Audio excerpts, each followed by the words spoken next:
Alors effectivement, une conférence ensemble dans laquelle je voudrais qu'on travaille autour de notions que vous avez forcément en tête, que vous vivez forcément. Quand on parle de stress, quand on parle de changement, ce sont des choses dont vous avez forcément une expérience. Mais l'idée de cette conférence, c'était de vous transmettre un certain nombre de grilles de lecture, de choses très pragmatiques, très concrètes, dont on pensait qu'elles pouvaient vous être utiles.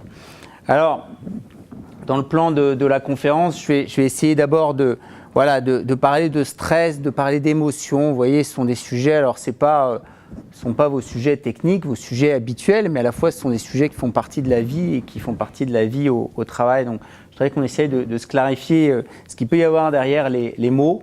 Je voudrais ensuite qu'on traverse les idées reçues qu'il peut y avoir en matière d'accompagnement du changement, puis qu'on les confronte à la réalité, au vécu du terrain, qui est souvent un petit peu en décalage avec ces idées reçues. Après, je voudrais qu'on ait ensemble une vision un peu positive du sujet, en se disant, au fond, vous n'êtes pas la première entreprise qui vit des changements. Enfin, le changement dans les entreprises, dans les organisations, c'est quelque chose qui existe depuis assez longtemps. Peut-être même que vous l'avez vécu, vous, dans le passé, que le changement que vous êtes en train de vivre là, vécu avec un changement de plus par rapport à d'autres.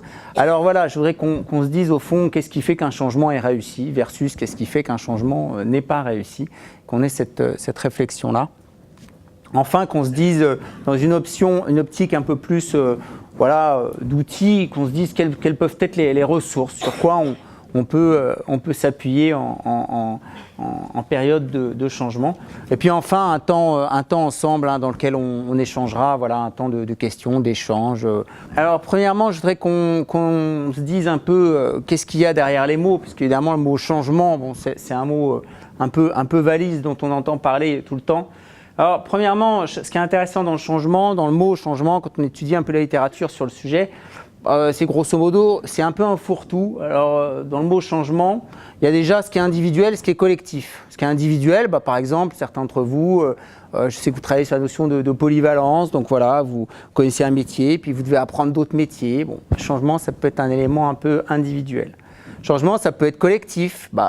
Peut-être que plusieurs d'entre vous, vous allez partager ensemble une réalité par rapport au changement. Deuxième élément.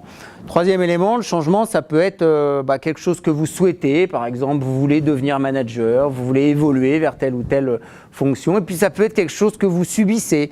Vous apprenez qu'il y a tel changement. Puis, c'est quelque chose qui vous tombe dessus et avec lequel vous n'êtes pas tout à fait d'accord.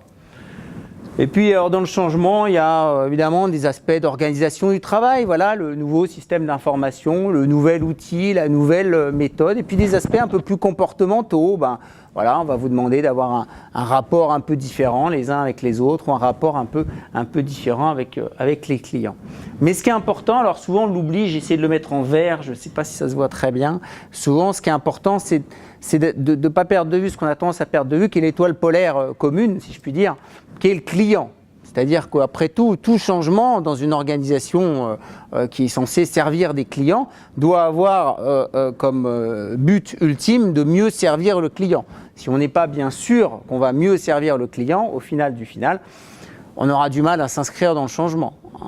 Donc ça, c'est un point qui est assez central, qui parfois demande un effort un petit peu individuel, parce que parfois le bien du client, si je puis dire, se fait au détriment du bien du salarié. Alors ça demande au salarié un peu d'abnégation et un peu d'altruisme, comme ça, pour faire quelque chose qui est bon pour son client, mais qui n'est pas bon pour lui. Et puis parfois même, ça va plus loin, on n'est pas bien sûr que ça soit bon pour le client. Alors là, c'est difficile, parce que le client, celui qui vous fait vivre, celui que vous êtes censé servir, si vous n'êtes pas bien sûr que les efforts qu'on vous demande de faire vont servir mieux ce client qui est le vôtre, alors là, ça va être un peu plus difficile. Et alors effectivement, pour rebondir sur ce qui était présenté par Franck Grelot tout à l'heure, moi je vais prendre un peu une option dans cette conférence, qui est de dire au fond, résister au changement ou s'interroger sur le changement ou avoir des inquiétudes par rapport au changement, c'est plutôt normal, c'est plutôt ça qui est normal, parce que ça signe le fait que les gens pensent, que les gens réfléchissent, que les gens ont une opinion. Au contraire, quand ils